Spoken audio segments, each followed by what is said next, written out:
بسم اللہ الرحمن الرحیم۔ جی فرسٹ ایئر کلاس تیسرا چیپٹر آج ہم پڑھیں گے سر سید کے اخلاق و خصائل، یعنی سر سید کی عادات کیسی تھیں، اس کے اخلاقیات کیسی تھیں، اور اس کو لکھا ہے مولانا الطاف حسین حالی نے۔ ٹھیک ہے جی، حیات جاوید کے نام سے ان کی کتاب تھی، تو جس میں انہوں نے سر سید کے بارے میں لکھا تھا۔ ٹھیک ہے جی، تو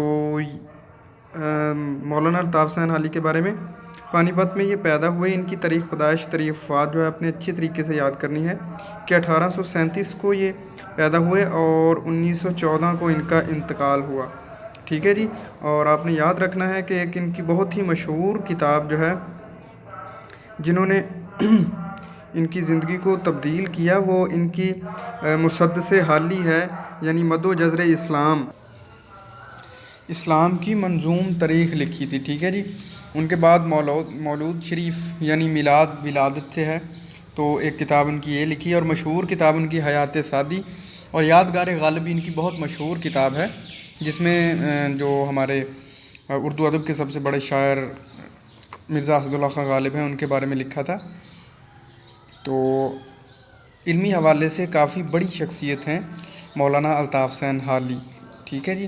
تو انہوں نے یہ چیپٹر لکھا حیات جاوید میں سے ماخوذ کیا گیا، یہ ہمارا سبق ہے کہ سر سید کے اخلاقیات کیسے تھے، سر سید احمد خان کس قسم کے اخلاق کے مالک تھے، ان کی عادات کیسی تھی۔ ٹھیک ہے جی، تو آج پڑھتے ہیں۔ بسم اللہ الرحمن الرحیم۔ دوستوں اور مہمانوں سے ان کا دسترخوان بہت کم خالی ہوتا تھا، یعنی سر سید احمد خان کے ہاں مہمانوں کا آنا جانا لگا رہتا تھا، حلقہ احباب ان کا بہت وسیع تھا، دوست آتے جاتے رہتے تھے۔ ٹھیک ہے، جس دن ان کے ہاں کوئی مہمان نہ آتا تو کھانا کھاتے وقت بشاش نہ ہوتے تھے، خوش ہو کے نہیں کھاتے تھے۔ ہمارے ہاں کچھ لوگ ایسے ہوتے ہیں کہ مہمان آنے سے ان کے چہرے پہ 12 بج جاتے ہیں کہ یہ کہاں سے آ گیا، لیکن مہمان خدا کی رحمت ہوتی ہے۔ ٹھیک ہے، انسان جو ہے برداشت نہیں کر سکتا، بارش خدا کی رحمت ہے، مہمان خدا کی رحمت ہے، بیٹی خدا کی رحمت ہے۔ ٹھیک ہے، تو لیکن سر سید ذات کے سید تھے، تو مہمان نہ جب آتا تو خوش نہیں ہوتے تھے۔ ٹھیک ہے جی، اور جس دن مہمان آ جاتا ان کے ہاں عید ہوتی تھی، اور سر سید کے ہاں سادہ غذا کھانے کا رواج تھا، سر سید بھی سادہ غذا کھاتے تھے۔ کھانوں میں جو ہے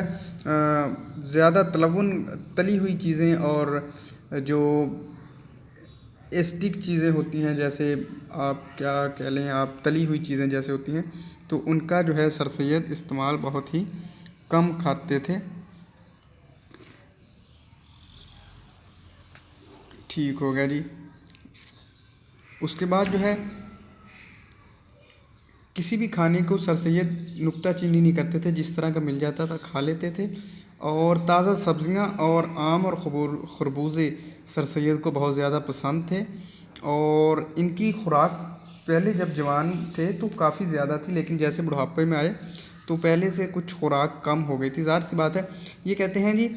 کہ سر سید احمد خان بہت ہی اچھی شخصیت تھے، مہمانوں کا بڑا خیال کرتے تھے، اور ان کے دسترخوان پہ ہمیشہ دوستوں کا آنا جانا لگا رہتا تھا۔ اور سر سید کی غذا کے بارے میں بتایا ہے۔ اچھا، اور ظرافت، ہنسی مذاق والی طبیعت تھی، خوش طبی ان کی جبلت میں فطرت میں شامل تھی یہ بات ان کی،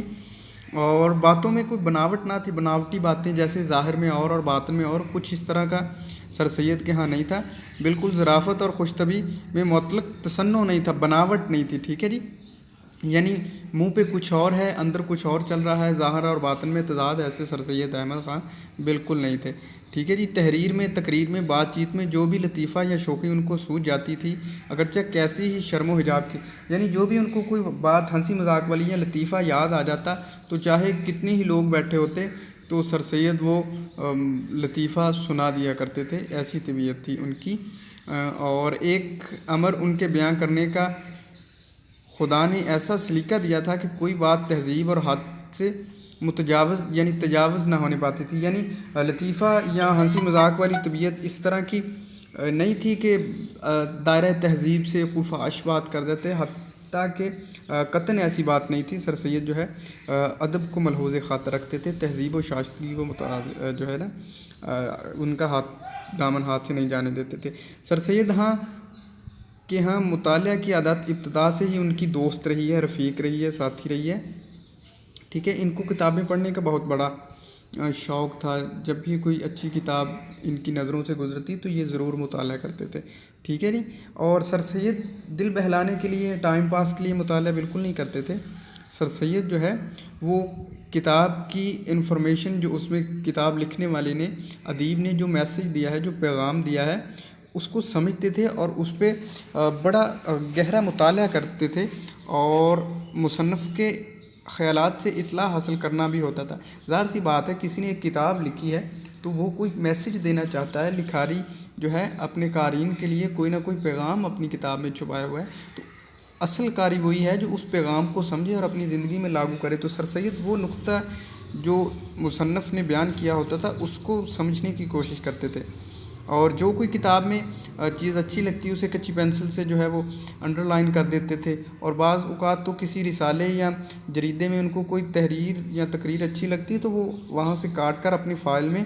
جمع کر لیتے تھے، تاکہ کسی کو بطور سند جو ہے دکھانا پڑے، یا ہم کسی کو نصیحت کریں یا کوئی اچھی بات بتائیں تو کوئی پوچھ ہی لیتا ہے کہ جی آپ نے یہ کہاں سے لیا، تو اس کو جو ہے بطور سند کے طور پر ہم دکھا سکتے ہیں۔ تو یہ سر سید کی عادت تھی۔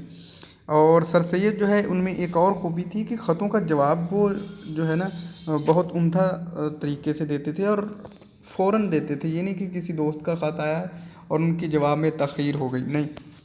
ایسا نہیں تھا۔ بہت سخی تھے، نہایت فیاض تھے، ٹھیک ہے جی۔ جو خط پانی پت سے علی گڑھ بھیجا جاتا، پہنچتے ہی اس کا جواب لکھا جائے تو تیسرے دن وہاں سے جواب آ جاتا تھا۔ مجھے یاد نہیں پڑتا کہ میرے خط کا جواب چوتھے دن آیا ہو۔ سر سید کے بارے میں مولانا الطاف حسین حالی کہتے ہیں کہ 3 دن میں ان کے ہاں سے خط جاتا اور جواب واپس آ جاتا تھا، لیکن وہ کہتے ہیں کہ زندگی میں بڑے خط لکھے ہیں لیکن ایک بھی خط کا جواب جو ہے وہ اس میں تاخیر نہیں ہوئی۔ میں نے جسی دن ان کو خط لکھا ہے انہوں نے فوراً جواب دے دیا۔ یہ بھی ان کی بہت اچھی عادت تھی اور اچھے اخلاق کے مالک تھے۔ جب ان کا برتاؤ ہم لوگوں کے ساتھ یہ تھا تو دیکھنا چاہیے کہ اپنے خاص دوستوں اور اپنے ہم سروں یعنی ان کے ہم رتبہ لوگوں کے ساتھ جو ہے وہ ان کا سلوک کیسا ہونا چاہیے۔ سر سید کے بارے میں مولانا الطاف حسین حالی تھوڑا سا انکساری سے کام لے رہے ہیں، حتیٰ کہ یہ بھی ان کے دوست تھے، لیکن وہ کہتے ہیں کہ اپنے کچھ زندگی میں خاص دوست بھی ہوتے ہیں، تو وہ کہتے ہیں دیکھیں کہ ہم جیسے عام لوگوں کے ساتھ سر سید کا یہ رویہ تھا، تو جو ان کے قریبی دوست، رشتہ دار، احباب ہوتے ہیں تو ان کے ساتھ سوچیں کہ کیسا ہوگا۔ محنت اور جفاکشی کی قابلیت بھی سر سید کے خاص اوصاف میں تھی۔ محنت اور محنت شاقہ، خاص دل لگا کر کام کرنا، یہ سر سید کے خاص صفت تھی، ان کی خاص خوبی تھی، اوصاف میں یہ بات شامل تھی۔ قطع نظر اس کے کہ ابتدا سے ان کو کام کرنے کی عادت رہی، یہ غلط، وہ کہتے ہیں کہ یہ نہیں بات کہ شروع سے ہی ان کو کام کرنے کی جو ہے عادت رہی، غیر معمولی ذہانت اور ان کے دائمی غور و فکر اور دماغی محنت کا نتیجہ تھی، کیونکہ بچپن میں جیسا خود سر سید کے بیان سے معلوم ہوا کہ وہ باعتبار ذہانت اور وجود کے ہم چشموں میں کچھ زیادہ امتیاز نہ رکھتے۔ کہتے ہیں کہ بچپن میں ان کو کوئی ایسی، نہ ہی زیادہ لوگوں میں ممتاز تھے، نہ بچپن میں بہت زیادہ ذہین تھے، لیکن بعد میں سر سید نے اپنی قابلیت پر جو ہے اپنی طبیعت کو نکھارا، اپنے وجود کے اندر وہ تمام خامیاں پوری کیں جو بچپن میں ان کے اندر نہیں تھی، ٹھیک ہے، چونکہ انہوں نے اپنے تمام قوا سے، جو خدا تعالیٰ نے قوت کی جمع ہوتی ہے، اللہ تعالیٰ نے ان کے نفس میں ودیت کیے تھے، جو اللہ تعالیٰ نے ان کو